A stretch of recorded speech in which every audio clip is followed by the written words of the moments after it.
know and love come to you like the sound of equipment being thrown from a moving van, the sound of dead cell phones and oil rigs, the sound of empty parking lots and school buses. They love to live and live to love. Ladies and gentlemen, Jesus Children of America, the White Stripes. Hello, come on in. The water, let me check. The water's great, yep. My name is Ryan Schaap, and this is the hardest podcast to podcast. How's everybody doing today, tonight, this week, last week, next week, whenever you are listening to this? The goal was to have a series that wasn't necessarily all too dated. There's a couple of big events, Rock and Roll Hall of Fame, or going to see Jack White live, where, the episodes can be a little dated. But for the most part, the conversation, the guts of it, the nuts and the bolt, the meat and the potatoes is evergreen, timeless. So seeing a lot of people in the stats going back and downloading old episodes, starting from the beginning. And I think the cool thing about this show is, we started it in April, and there's somebody starting it tomorrow for the first time, and they'll catch up eventually. Rag and Bone last week with Nate from Dead Summer. That was a lot of fun. I'm looking at a pile of Rag and Bone related vinyl that we discussed throughout the conversation last week. I've got my double LP of Icky Thump that I bought at the concert here in Burnaby, just down the road. I joked somewhere that I brought 2 garbage bags that day, because we waited in line very long. We were there probably 5-6 hours in line, maybe longer. I remember getting Subway as a meal, and I used to grapple with the anxiety of, what do I do first? Do I go to the merch stand and load up, or do I try to get the best seat possible?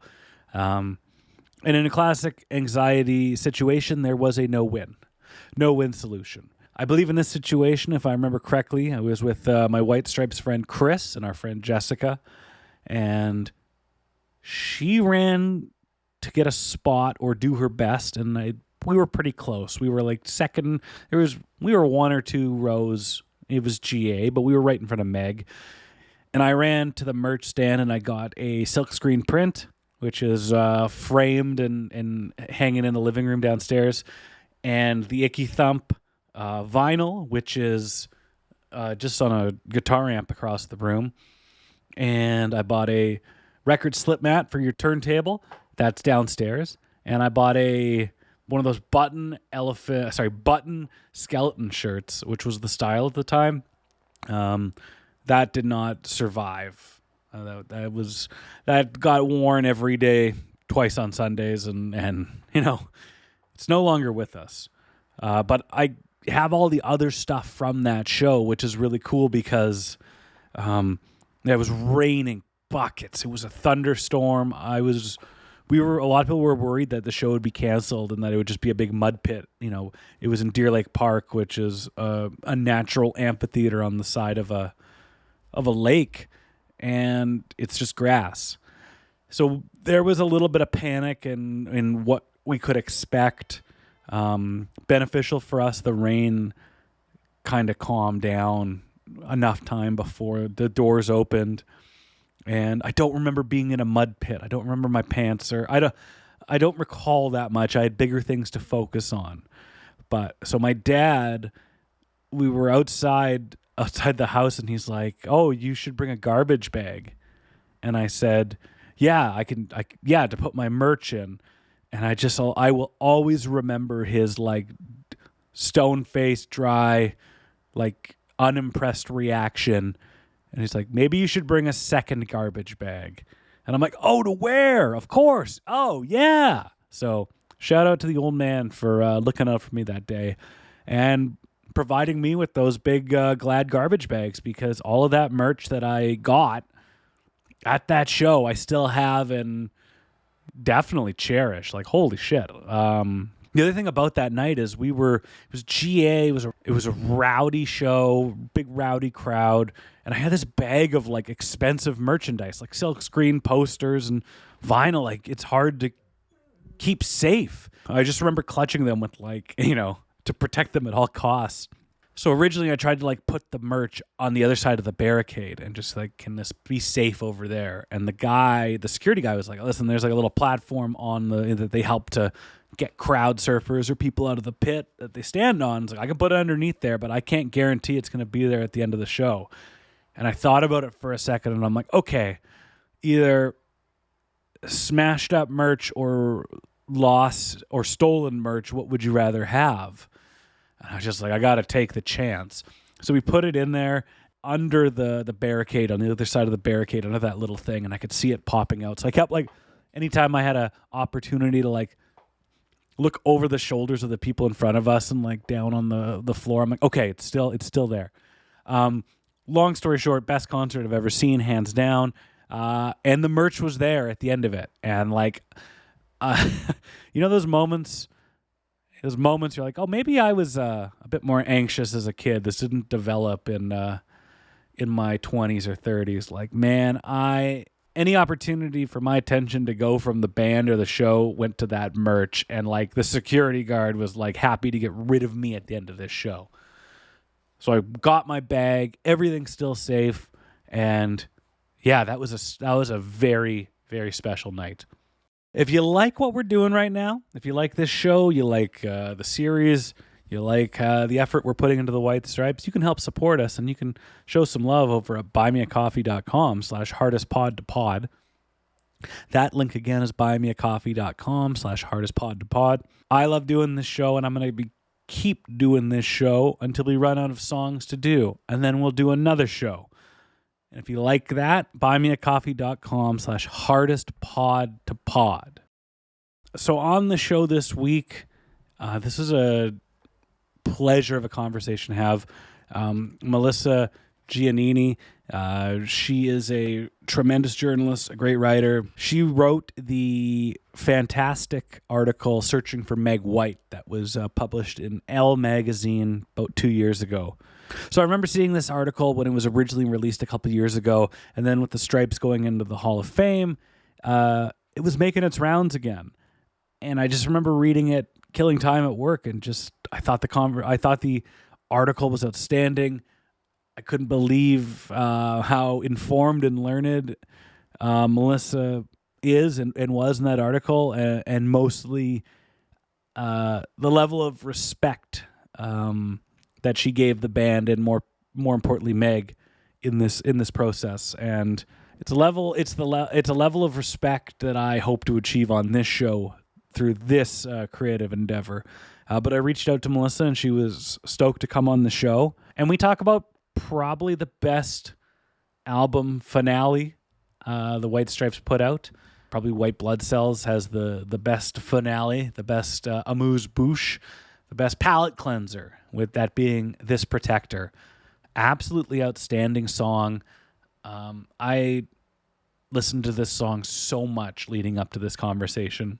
Before we get into our call to action, I just wanted to say that unfortunately with this recording, with this conversation, I was having some issues with my streaming software that I use to record interviews with remotely. We were able to catch it, went on to speak for about an hour about this song and about her article for Elle Magazine. But the first 10, 15 minutes of our conversation were quite... the recordings were quite limited or hindered in with these technical issues. So you'll hear parts from it. It might be... There's a couple moments where it might be hard to make out what she says. But we wanted to include as much as possible from that first part of the conversation.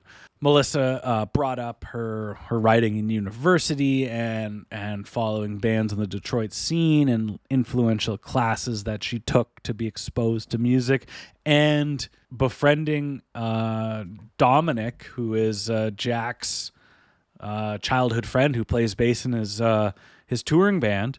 and discovering a litany of new artists and different types of music together. So it was really cool to hear her roadmap to not only writing professionally, but a roadmap to discovering and getting exposed to the White Stripes. So unfortunately, we couldn't include everything from that first bit of the conversation, but I think it's still a banger episode, if I do say so myself. So with that, it's time to hit pause on this podcast. Go to your streaming platform of choice. Go to White Blood Cells. Go scroll down to the bottom and find this protector.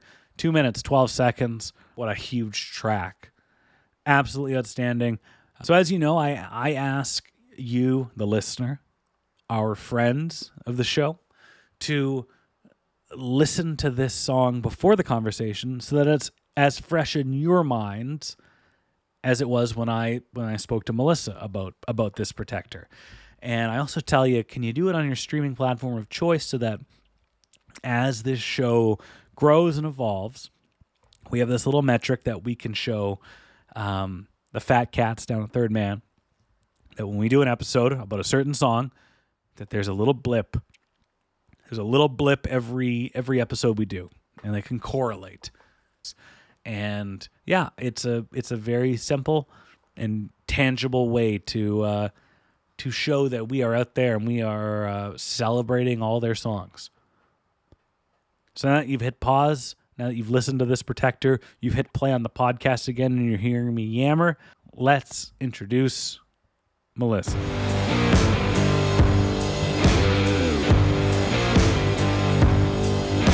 Our guest this week is the writer of an outstanding article, Searching for Meg White, for Elle Magazine.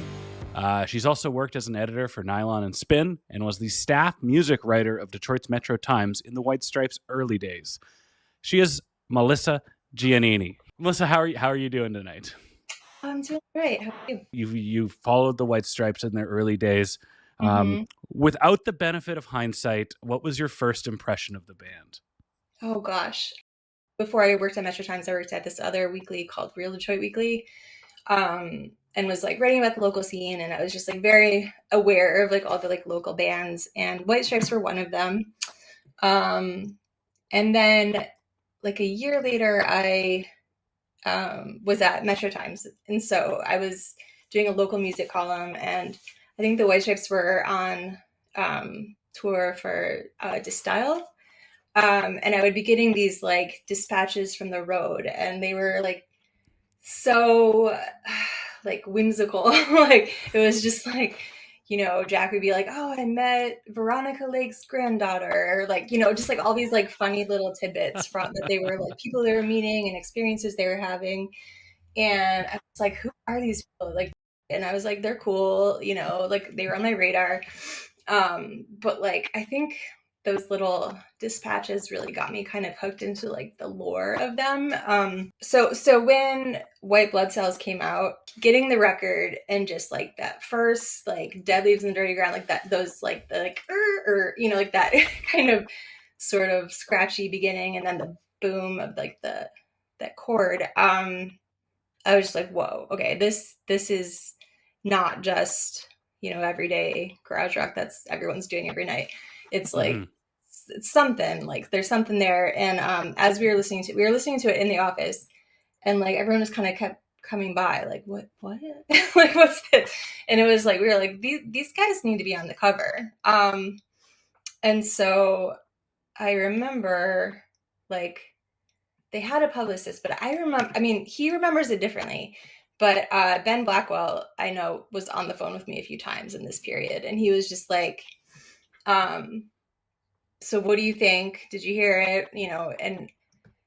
And like, I'm like, yeah, it's great. We want to do an interview. And so we were kind of like negotiating back and forth. And like I said, he doesn't remember this. I've talked to him about it since, but he was like, he was saying like, oh yeah, totally cool. Keep in mind, I'm like 22. He's like 19. I mean, I don't even know how old he was. We were both very young. And he's like, well, we were just kind of like pretending like this like business interaction, And he's like, you can't say anything about the husband-wife stuff. And I'm just like, okay, sounds good to me. Like, because I thought it was all funny, like I thought it was like, I was used to, there were a lot of bands in Detroit that kind of, played with the truth. And I mean, there are a lot of bands everywhere that do that. I mean, it's just this sort of mythologizing thing. And I was like, cool, it's fine. So I, did the interview and it was amazing. And I wrote about it a little bit in that piece for Elle. Yeah. But yeah, like my editors were like, no, like you can't just like gloss over this really big detail. And so I remember being like, oh shit, oh shoot, I'm gonna be in big trouble here. So like I called Jack, like it was late at night. I mean, it was like we were shipping the issue, but he was so nice. He was like, oh, I understand you're a journalist or whatever. I mean, he was a little disappointed, but he was just like Sure, yeah. very kind about it. And then the story ran, and I think like a year later, like Time broke the news or whatever, but officially it was in my story. Let's talk about your article for Elle Magazine, searching for Meg White. What is what was the catalyst? What was the inspiration? And what were you looking to tell with it? Yeah. So this was an article that I had, I mean, it turned out not necessarily how I wanted it to, but it was okay. I don't know. It was something I had been thinking about for a long time, and I felt like I was noticing that every time I missed the White Stripes a lot. I mean, I have since they ended, and I noticed that anytime, I mean, obviously, like Jack was continuing with his career, but anytime he posted anything with Meg, Yeah. it would just be like this exponential rush of like people being like, oh, I miss Meg. Where's Meg? And I'm like, and I would see that, and I would be like, oh, I'm not the only one who missed it. And I, it was interesting because I mean, I was working for Elle, which is like not necessarily like a punk rock or garage rock magazine. I mean, it's a fashion magazine. So I was like, I don't know if this is like really the right place for this, but I was just I was chatting with a coworker, and I realized that she was also like a huge White Stripes fan, and I was like, oh, so there's more of me out here, and they work at fashion magazines, and like maybe it's not such a bad idea. And I think at the time there was a lot of this like sort of looking at like sort of women who we had kind of wronged, I guess, unfairly. Yep. And, like with Sinead O'Connor or, Oh, yeah. there was like a lot of that kind of happening. For sure. Like, her book came out, and then like there was, like the Britney situation. I mean, there was all like, the Amy Winehouse. I mean, there were so many examples. Even like Lorena Bobbitt was getting revisited. I mean, there was so many of this kind of that time, of that era, sort of like, oh, looking back, being like, shoot, we as, media or culture, people, society, were really unfair to these people. And well, the 2000s was like probably the shittiest of decades. Toxic is an understatement. Yeah. And as fans of this band, we all like, you did put your dukes up and be like, no, hang on. Like you're not talking about any other drummer or any other musician like this, but because this small, quiet woman doesn't play the way you expect her to, like it's just all bets are off into the shitty things that they would say. And then come a little maturity and a little more political correctness for the right reasons, and just like, hey, how can we revisit history properly and accordingly? You go, man, a lot of people got the short end of the stick, like you mentioned, but and Meg was definitely one of them. Yeah. And so I think that was kind of how I pitched it. I was like, I like she's a good candidate for this sort of like revisiting. And then, I kept pitching it and they were like, yeah, if you can get her, sure, we'll put her in the magazine. And so I was Oh. like, so then I think they got nominated for the Rock and Roll Hall of Fame. And I'm like, okay, there's my peg. Like this is gonna happen. Yeah. This story. And then as I was reporting it, I think like, meanwhile, like for years I had been like reaching out to like the public. I mean, it's the guy who does the publicity for Third Man. And I was just like, do you think Meg would want to be open to talking about her legacy? I mean, I was just like about every sure. 6 months or so, I would just, check in. As a good journalist does. Yeah. And, he was always like, oh yeah, that's a great idea. Don't think it's going to happen, um, and so, but he just kind of was like, yeah, I'll ask again. And so we just kind of kept going with that. And then at some point, I think I was like, I got the go ahead to do the story because of the Rock and Roll Hall of Fame thing. And so then I was like, okay, I need to like go through some other channels here. And I mean, I have lots of connections in the city still, and I have, lots of people that know her. And I kind of just started talking to them, and they were like, yeah, I can talk to her. Like, and maybe, coming from like a friend, it might be a little bit more possible. And also it's like, they were like, well, why don't you just keep talking to people and maybe she'll just like want to get in on this, And so I just kept going, and I was like just talking to more people and more people. And then at some point, I think like right in the, I had set up a bunch of interviews, and like Ben Blackwell, he was one of the people I was supposed to talk to. He just emails me and he's like, oh my God, Melissa, Meg is trending on Twitter. And I was like, what? And that tweet or whatever. And so that just kind of added some more momentum to the story. And it was just like, okay.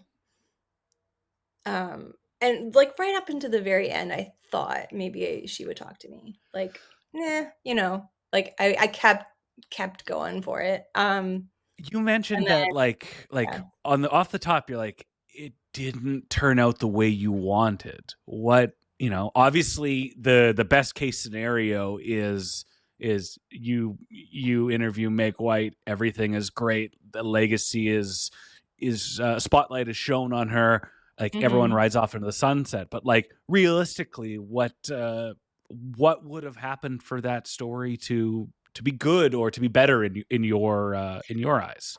Well, I mean, that's kind of the funny thing, is because like I wanted to talk to her, but I think Hey, we all did. Yeah. In the end, probably it's better that I didn't. So, I mean, I think it makes it, and I had always kind of pitched it in that way. I was like, even if I don't get to talk to her, like maybe it'll still be an interesting story. And they were just like, I don't know. And so like, there was pressure to like get her to talk to me.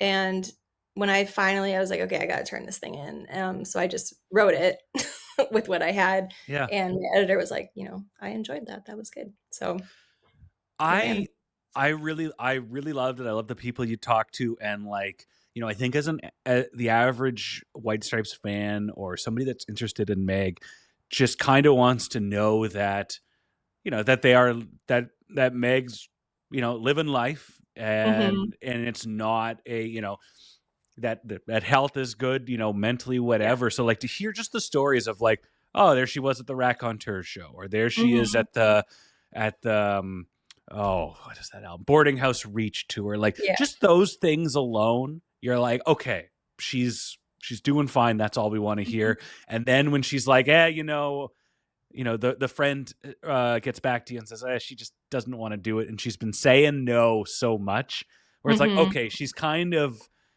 gets she's in on it a bit, like, wow, I got a good thing going here, but also I don't want to. So I loved the article, and I read it again this morning at work as a trend where I'm avoiding doing actual work. And I absolutely love the last line in that article. And And that feels like it, like, fuck, I read that and go, yeah, I'd like to tell them the same thing too. So Mm-hmm. I think for the circumstances and what you got, it was outstanding, and it's cool to see it getting another round of circulation in another, after a big event Mm-hmm. where she chose to keep it cool and stay home. Yeah. Yeah, that was a big surprise. Like who knew that so many people were going to connect with a story where I didn't actually talk to the person I was trying to, it's kind of funny. Yeah. Like I like threw that text together as I was like waiting for the bus with my kid, I was just like, I got to promote this. I got to do something. So Yeah. I just like threw it up, and then all of a sudden, like, it started blowing up, and I was like, and like the bus is coming, and like I'm just like standing with all these moms, and I'm just like, what's happening? Yeah, it was wild. And like, the people that reached out, like someone that was like, oh yeah, let Meg know that Ringo Starr is a fan. I mean, like, they're all the like just really random like people Yeah. reaching out to me about it. It was great. It was cool. I was really happy with how it I was received. think I really like your your article, and also the like insanely heartwarming and authentic response to Mm. that dumb tweet from some guy who Mhm. nobody remembers. Like there Yeah. were a couple, like there was that, like, I feel like it's really quelled the waters, and everyone's like, Yeah. man, like we get the legacy, and we get what she's trying to do and what she's trying to did. And I think it's all cool, Yeah. because there were a couple tough moments. I can remember that Rolling Stone article Jack did like about 10 years ago, Mhm. where he was saying things like, as I've gone and like reread the history and all these articles and watched Under Great White Northern Lights, where it's like, he kind of was like, man, I really could have used a high five back then. Yeah. And it was like, oh man, he's really kind of dumping on her. And he had to go back and basically put out Mhm. a rebuttal, being like, okay, maybe there's a bit more context required. Mhm. So there was some unknown and uncertainty with her and her contribution to music. And I feel like it's not, that uncertainty is not there anymore. Yeah. And to give you some flowers, I think you did a huge part in assisting with that. Oh, thank you. Yeah, I mean, that was what I wanted. I wanted to know that she was okay, and I Mhm. learned that she was, and now we're good. You know? Hell yeah. Yeah. Thank you. See, maybe we'll see you, maybe not. Yeah. So like, and you were on a quest to speak with Meg. The whole point of my show is, I realized there was no podcast about the White Stripes, and I felt selfishly and egotistically that I was the best person to do this based on my fandom and experience. And I'm like, oh, I need something to work for. So the goal of this show is to speak with Jack White about Mhm. 3 mystery songs, not once but 3 times. And then a friend of mine said, so you're telling me if you somehow get Jack White on your podcast only twice, you'll consider this project a failure? And I'm like, yes, I would. Aw. Yeah. So we will see how this quest goes, but we're not talking about one of Jack's mystery songs this week. Mhm. We are talking about This Protector, the last song off of White Blood Cells. Mhm. I don't know about you, but I hadn't revisited the song in a little bit, and preparing for this episode. Pardon my language, but my fuck, what an amazing song. Yeah. Yeah. No, it's I had a hard time, like, when you initially reached out and were like, is there a song that you want to talk about? I was like, oh God, and I went through everything, and I'm just like all these rabbit holes, and I'm like, there's not one song that kind of really gets to like everything I love about them. Yeah, And so I was like, give me some options. And so like when I saw that one, I was like, oh, definitely that one. Cause like it's always meant so much to me. And it's not a typical White Stripes song by any means, but it's like it does really get at a lot of who they are, like totally. in so many ways, and ways that I love so much. I love that song. I just really love it. See, when I sent you the list, I didn't Mhm. know of your I didn't know you were from Detroit. I didn't know you were following the band at such an early Mhm. age or early time in their existence. Yeah. So here I am barfing up singles for you like Yeah. some normie. But I'm like, okay, what's Meg? Like we just did In the Cold Cold Night, and it was a Mhm. really, really good episode. And I was like, so I'm glad I was able to hit the nail on the head with this Protector, because a little personal history with me. Like White Blood Cells was the first album I bought. I was in grade Mhm. 10, and which is how we say that in Canada, Yeah. instead of the 10th grade. Mhm. But I never would get to this Protector, and being Oh, yeah. a young boy, like a dumb boy, it's Mhm. like, oh, Mhm. it's not loud anymore. So Yeah. I'm like, back to the beginning. Yeah. And a little bit later, a little bit less dumb of a boy, I Mhm. remember like, whoa, where did this come from? And Mhm. comes on shuffle. And I'm like for one of the quietest songs they have, like it sure is Mhm. powerful Yeah. on countless levels. Um, it's the only song on White Blood Cells with piano. That was one Mhm. of their big things. Like we're not doing solos, we're not doing blues, there's no piano. But Mhm. then like Snug at the end of this is, Mhm. I don't know about you, my opinion, it's probably the best closer of the Oh, 6 yeah, White Stripes albums, and it definitely. blows me away. I couldn't stop listening to it. Yeah. And it's interesting because it's like, Meg's not drumming in it, but she's very present. Um, and I mean, it's as a closer, yeah, it's absolutely perfect. It's like the last line of a poem, where it's sort of resonates out and kind of brings you back to the beginning. Like it just kind of ends on that one note and sort of hangs, Yeah. and then you're just like, oh yeah, I want to go back to the beginning of this poem or this album, and it just it's perfect. It's The so good. al Like White Blood Cells is purposefully like tense and Mhm. jagged, and like, it's not sonically like jarring like the first album, but it Mhm. is it's a tense, quick, frantic kind of record, Yeah. and it goes ups and downs, and obviously there's We're Gonna Be Friends on there, but it's Mhm. got a couple of peaks, it's got two nice quiet valleys. But like I found myself listening, you listen to the whole album, and when you get to this Protector, I kept having to listen to it a couple times, because the song, like, to take in what they're saying lyrically, Mhm. I would get distracted by the piano or how Yeah. well their voices work Yeah. together, and Mhm. I'm like, well, what the hell is this song about? I read one Yeah. review that it's got like religious undertones, and I was stuck in traffic coming home, and I'm like, what? Okay, I kept turning the song back because I'm like, okay, what is this about? And for an album that Jack told the producer, or sorry, the engineer at Easley McCain in Yeah. Memphis, like, don't make a sound too good. Well, Mhm. he failed, and Jack must have been pissed, because this simple ass song just is outstanding and huge for two people sitting at a piano singing about God knows what. Yeah. Well, I think, like, I don't know what it's about. I think, a lot of people online seem to think, I mean, I did a little research, but, like, I think a lot of people online seem to think it's about this, mine disaster in West Virginia, like, 1972 Buffalo Creek disaster. So, like, Oh, apparently there was, like, this big flood and, like, all this,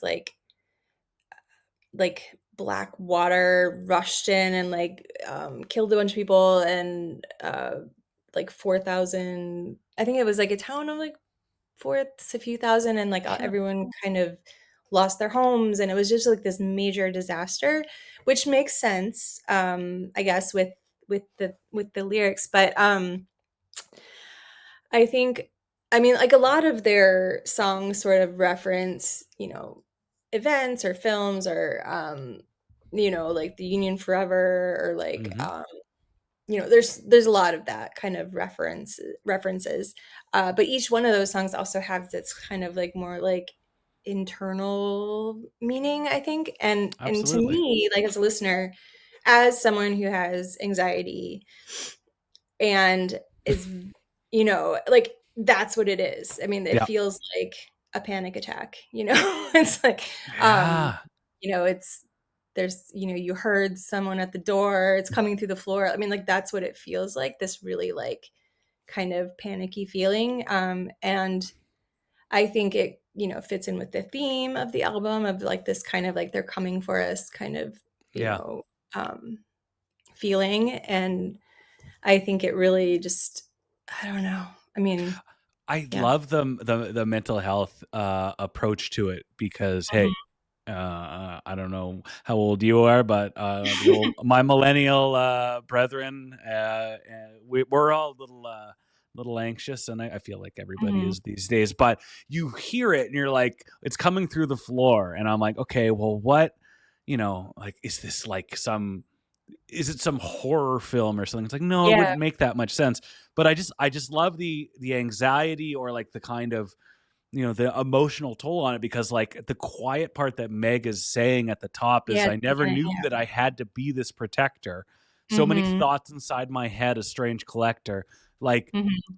hey, describe what it's like to have a really bad bout of anxiety. And it's like, well, there's a Mhm. lot of Thoughts in goddamn the head. things inside my Yeah. heads. Yeah. And it's a strange collection of, oh, remember that thing I said to that person 4 months ago? Like, so, Mhm. um, spoiler alert, when I ask you this question at the end of the conversation, like, how are you going to look at it again? Like, this no longer is a biblical song to me, or a weird, weird spirit serial killer going through the floor. Like, I'm like, no, it's I hear it now totally as a cry for help as you're dealing with the stresses of life and the stresses you put on yourself. I gotta say, Mhm. I absolutely love that. Yeah. And it's a really I feel like it's kind of rare that Jack sort of shows like vulnerability in a song, and I feel like this is kind of a vulnerable song, and it's like, I mean, I was listening to some of like the live versions, and he sings it a little bit lower in some of the live Yeah. versions. Like in the record it's a little higher, and it's like kind of like maybe a little painful to sing. But it's, I mean, he does have a higher voice, but it's, I don't know, there's something about it that feels like it kind of like, you know, like that sort of panicky feeling when like your voice gets a little bit like, I don't know, Of it's just like course. it's something like I just hear panic. But I love it so much. I don't know, it's like it feels if it, but yeah, maybe that's like that kind of like, is it good or is it bad? It's like this, you're feeling something really strong, and Yeah. it's sort of like, and I think in a way, like the idea of like the 300 people in West Virginia. I mean, like that's a lot of time something that people will sort of like say, like, you know, because like this feeling of anxiety or panic is like, um, it's kind of like there's no one at the door, there's nothing coming through the floor. It's like your, you know, ancestral like fear, like your body is like responding to something that like maybe in the past, like I don't know, I can't, I'm not explaining it well, but Yeah, it's like this bodily reaction or whatever, for but there's sure. nothing actually wrong. And so it's like, oh yeah, like these 300 people in West Virginia that are like actually having like real problems, like their house is flooding, like like that's a real problem. What And they you don't are have like, and they don't and the thoughts that are in your head, they don't have time to yeah, worry about right. it. The stresses that you live in your comfortable life, well, Mhm. shit, I'm not thinking about that as this like mining disaster Yeah. levels my town and everything I've ever known. Right.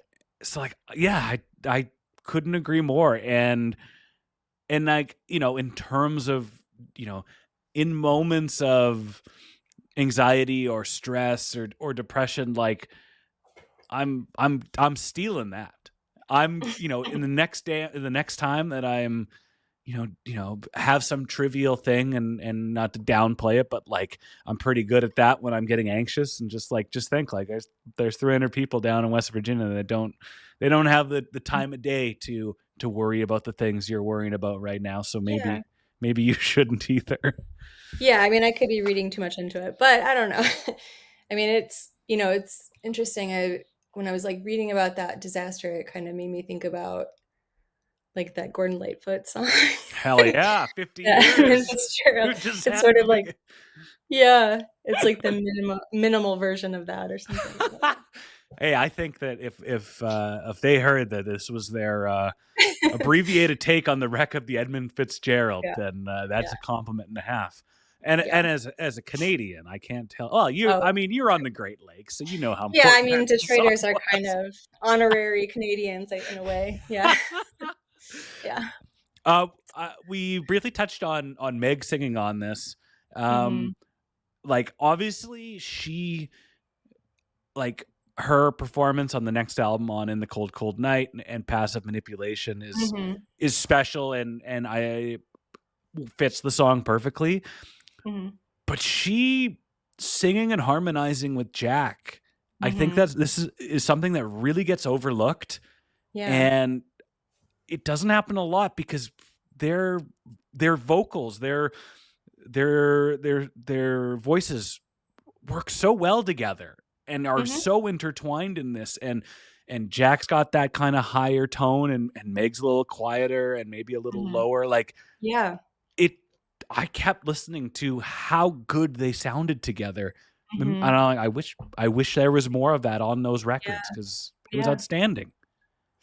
Yeah. I mean, their whole band, I mean, I feel like it's kind of like playing with this like gender identities and things. And like that was like that was something I noticed too, how like her first, but now or whatever was kind of low.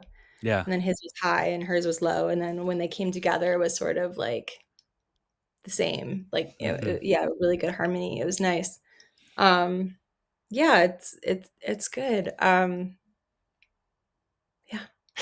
I feel like I was listening to this song and like visually and mentally you get this image of them, Mhm, performing it together. And it like mhm. cuz we have that visual, like the last scene in Under Great White Northern Lights is them Yeah. playing White Moon, and I just feel like this is like an accompanying piece to that. Like there's so many key Yeah. like visual moments and integral moments in White Stripes lore and history.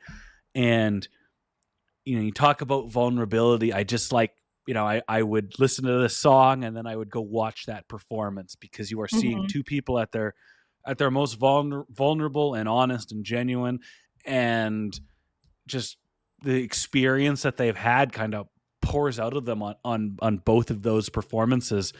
And I'm Yeah. like, I can't think of a better companion piece than that film for crying out Yeah. loud.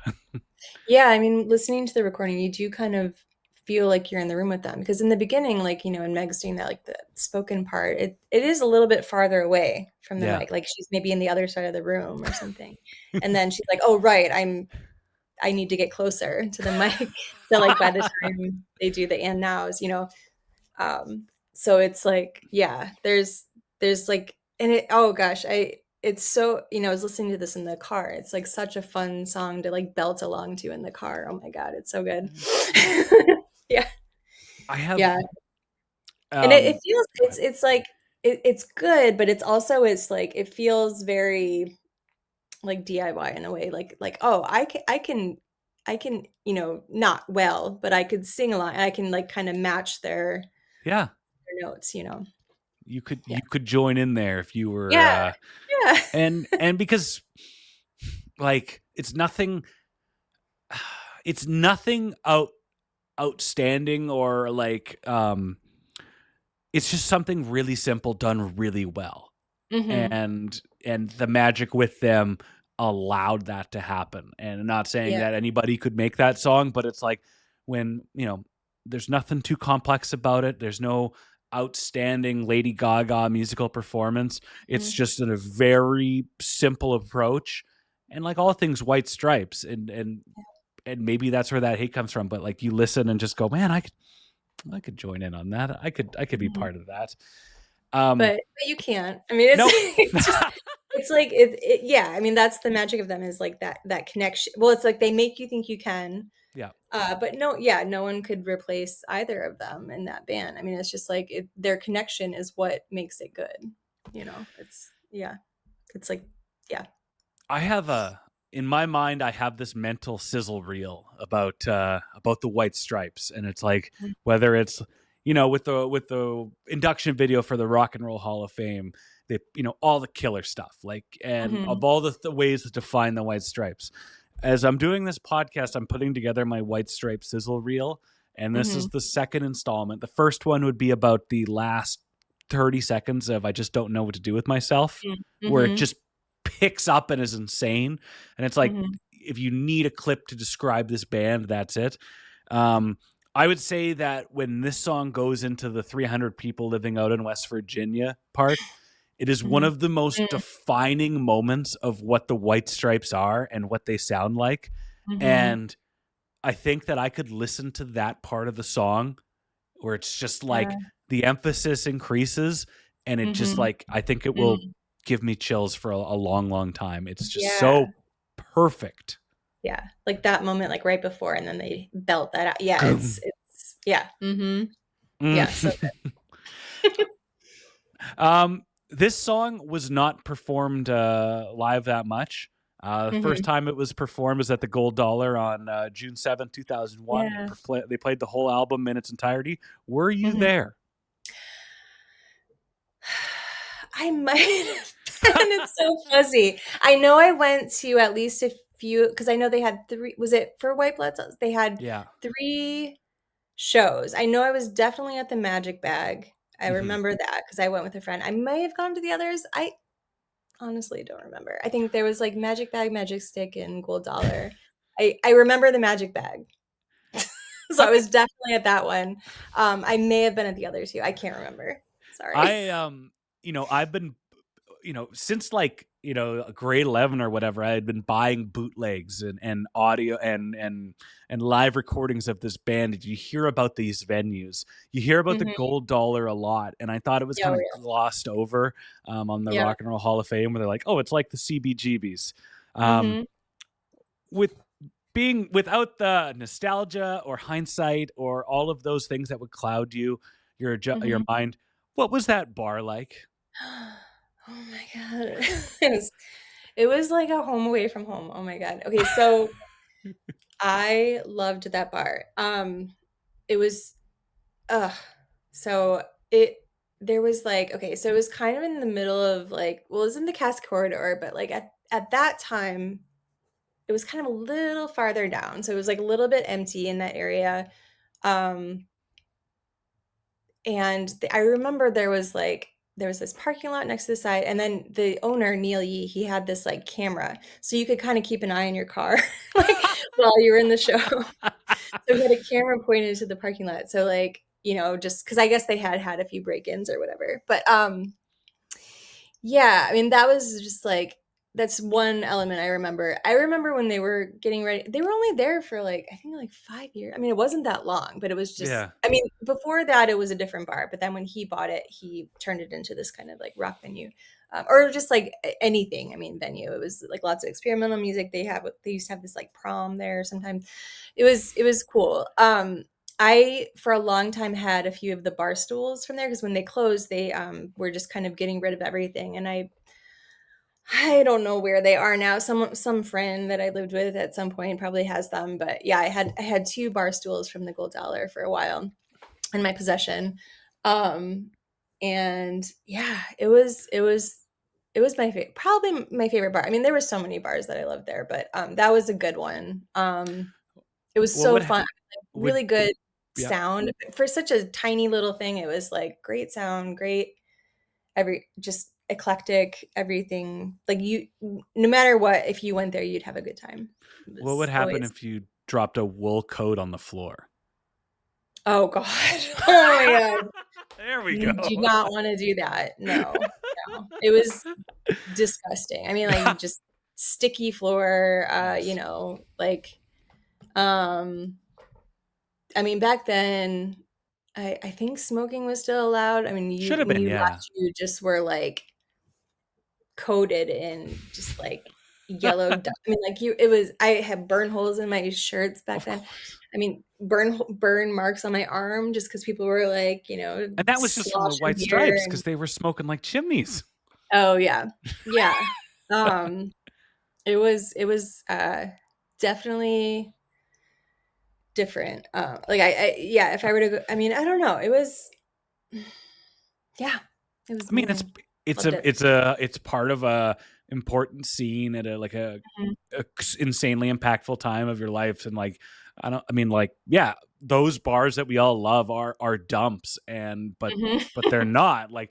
So I've always like, well, is it, like we have a couple of, we have our staple dive bars that we would go to in Vancouver here, Mhm. that, I mean, the White Stripes actually played at one of them, and it's like, I that's a place you go when you're looking for something specific. Yeah. It's not going to be the most versatile place. You're not going Mhm. for a meal there.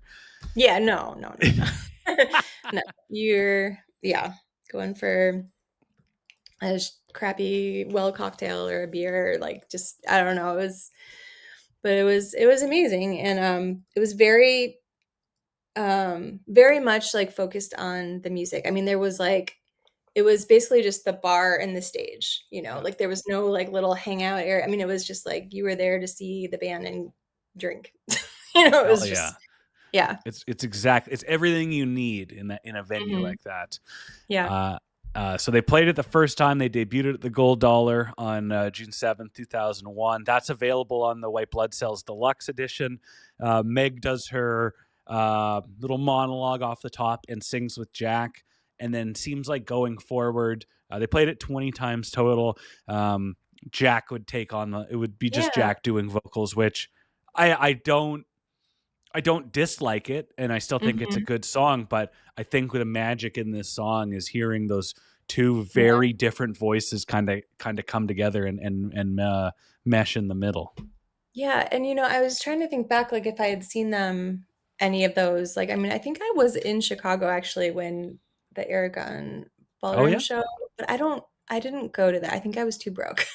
But um because I was living in Chicago for a year around that time. But I don't think I've seen it performed with Jack singing it. It makes me wonder, like, was that, like, what was she doing? Like, was she Yeah. just kind of sitting there? Like, I mean, would he play that song when she was like changing stuff up, or I don't know. I'm curious. There was a few songs I as want to time went on. find some I remember videos. yeah, I remember seeing I saw on the Get Behind Me Satan tour here in Vancouver, like he would do I'm lonely but I ain't that lonely net yet, Mhm. and she'd just kind of sit there, Yeah. and the diehard in me, I'm like, well, I don't they should do songs where she has something to do. Like, come on, Yeah. this isn't the Jack show. There's two of you. Yeah. I'm sure she, it was kind of fun. She had a front row seat to see him play a song, I guess. I don't know. Yeah, have a well cocktail, have a fresh pack of Camels, and away you Yeah. go. Oh, yeah. Maybe it was her cigarette break. Um, um, quick review to touch on, and then we'll wrap this one up. Pitchfork loved this album Mhm. hilariously. They gave it a 9, and then Mhm. they re-released the first 2 records on the major label. They also loved those two, and then when Elephant came out, they gave it a very pedestrian rating, which was funny. So they were too big for Pitchfork. Mm. Um, but they say in this, finally at the close of the album, Jack sits alone at the piano for this protector. Though its message is vague, there are implications of religion and loss. It's the floating resonance of the moment, the intensity of the feeling that gives these words meaning. White Blood Cells doesn't veer far from the formula of past Stripes records. All are tense, sparse and jagged, but it's here that they finally come into their own, where Jack and Meg finally seem not only comfortable with the path they've chosen, but practiced, precise, and able to convey the deepest sentiment in a single bound. Hmm. Your thoughts? I agree. And it's funny because, like, I feel like, um yeah, it's funny that I have such a connection to this song because, I mean, I love Meg's drumming so Yeah. much. And hot take, I think she's a good drummer. I mean, I don't What a like, I hot think, take on this show. yeah. But I mean, it's like, I feel like so many people like sort of couch that with like, oh, she was good for the band, or she, you know was intentionally minimal or whatever. And yeah, sure, but it's like I think like she was also just really good. Sure, the first couple, shows or whatever, she was still like kind of learning. But as the more videos I've been watching, like kind of preparing for this, it's just like, wow, like the way like my arms are like sore just watching her like wail on those drums. And like, Oh yeah. I think like the only reason she's been getting or she had gotten criticism is because she's like right in the like front and center and it's just the two of them. And so there was a lot of more focus on the drummer. Like so many times like mediocre drummers can like kind of get away with, just being Totally. mediocre. But like she was like front and center. People were focused on her and it I'm kind of talking in circles, but I just think she's great. There's no circles here. You're saying exactly what we're all thinking. And on the subject of good versus bad, black or white, like, yes, she was not a good drummer when she learned how to drum, and then 2 months later she had her first show. But in those last two, like, I would say starting around this album and like progressively better each and every tour and on the record. And like, if you take into account if Jack wasn't this shit-eating wild man that would try to play every song differently and confuse the crowd himself and her, if they like, here's what we're going to play tonight, I think that she would have been even more outstanding. But when you are playing on the defense, trying to figure out what he's going to do next, I don't care if you're a hologram of Neil Peart, you're not going to be able to do everything you want to do in that state. So that just makes her a better drummer. Yeah, and she doesn't miss a note. I mean, she's so locked in with him. I mean, it's just like, it's fascinating to watch. Yeah. I couldn't agree more. Sorry, I just had to get that last bit in there about the drumming because like I love this song so much, but it's like, I don't know. It's just, her drumming is fantastic. My beloved wife is helps on this show. She is her title is on a sliding scale. She went from intern to assistant editorial producer, and she one question she wanted me to ask you. It goes, is Meg White's silence the final artistic statement of the White Stripes? That is a good question. I think, something that like you brought up at the very start where it was like, what was my first impression? I mean, my first impression was that this was like an art project or something, because it was like, you had like, there was this very like kind of childlike visual of like, Meg and her pigtails, and then, Jack having like a temper tantrum with his guitar and like, like banging on pots and pans kind of vibe. And well, yeah, so like that was my first impression, that this was all 100% intentionally like this aesthetic, visual, sonic art project or whatever. Is her silence what was it? How did she put it? The final artistic statement of the White Stripes. Maybe. Maybe. I mean, it definitely fits the lore or whatever. I mean, it's, I think, I mean, honestly, like when with the Rock and Roll Hall of Fame, the induction, I was like, if anything's gonna bring her out, that might. But even so, I was like, if anything, she's gonna be in like some side room watching on a screen, and then like maybe they'll celebrate afterwards or something. But when I saw Jack, like it was interesting. There was like this live stream of the like red carpet or whatever. And I can't remember the order that they went in, but I know that like when I saw Jack come out by himself, I was like, oh, she's definitely not here. And I was like nervous. I got this like anxiety feeling in my chest of like, thank God she's not there, because I was like so terrified of what would happen if like people saw her and like freaked out, and then she would disappear forever.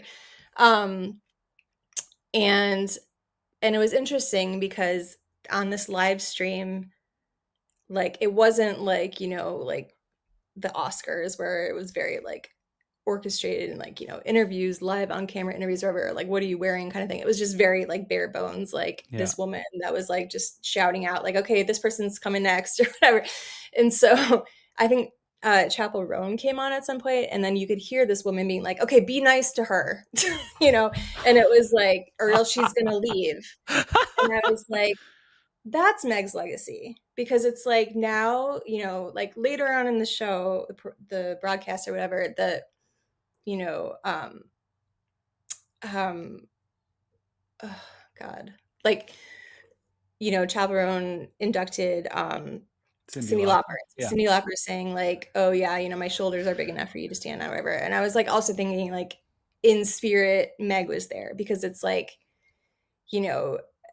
artists now feel empowered to be like, to yell back at those photographers that are shouting at them and say, and now people are saying like, no, you have to be nice to this person or else she's not going to come. And so like, I think that part, like, I felt Meg's spirit in that moment. Absolutely.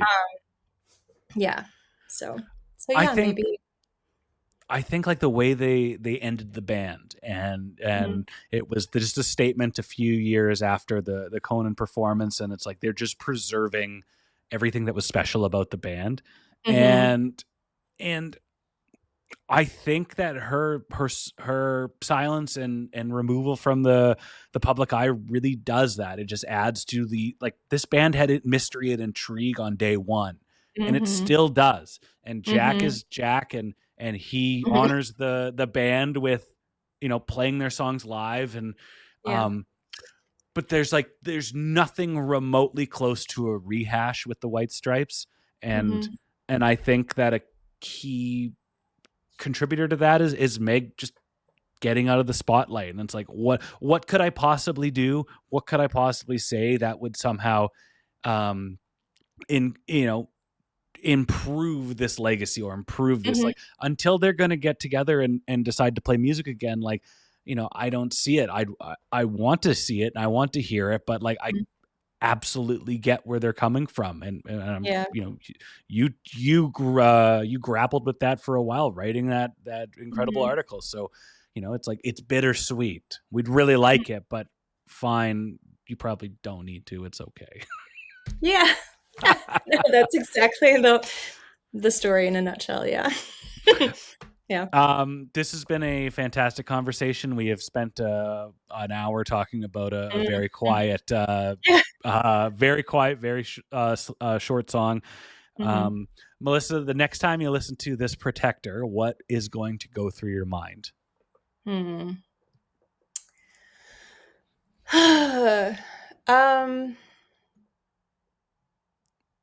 don't know. I mean, the religious element, maybe. That was something new that I hadn't really thought about. But I think it's probably going to be the same, because I just have such a, like, personal, like, connection to this song with the anxiety and the paranoia, and like, and I know that that's what the album's about. I think it's going to feel the same. Absolutely. Every time I hear it. In the same. I will think about those people in West Virginia, though, that I learned about, which is really, really very sad. And I mean, the same is not a bad thing, because I mean, you hold the song in pretty high regard, and it's a pretty damn powerful song. So it's still going to keep resonating with you. Yeah. How about you? I'm going to take on, when I listen to the song, it's going to be exactly what you laid out, and about, listening to songs I thought I have heard for a long time with the same assumed meaning and theme, and just kind of look for something else, and which is exactly what the whole purpose of art is. So it's a mind opener for me, and I really thank you for that. Yeah, this was fun. Thank you. Okay, that was Melissa. That was Ryan. That's me. That was her. Really enjoyed speaking with her. And like I said, incredibly appreciative of her time and generosity. We'll be back next week. at the end of Rag and Bone, I was like, "It's here's a spoiler, here's a hint. It's the last song on an album." So I wasn't lying then. I won't lie now. I'm not sure what we're going to be doing next week, but that's part of the fun and the mystery and the intrigue of this little program. And this little program is the hardest podcast to podcast. It's hosted and produced by Ryan Schaap. Artwork by Catlin. Amanda Schultz is our assistant editorial producer, and Mike Noble is our Gato.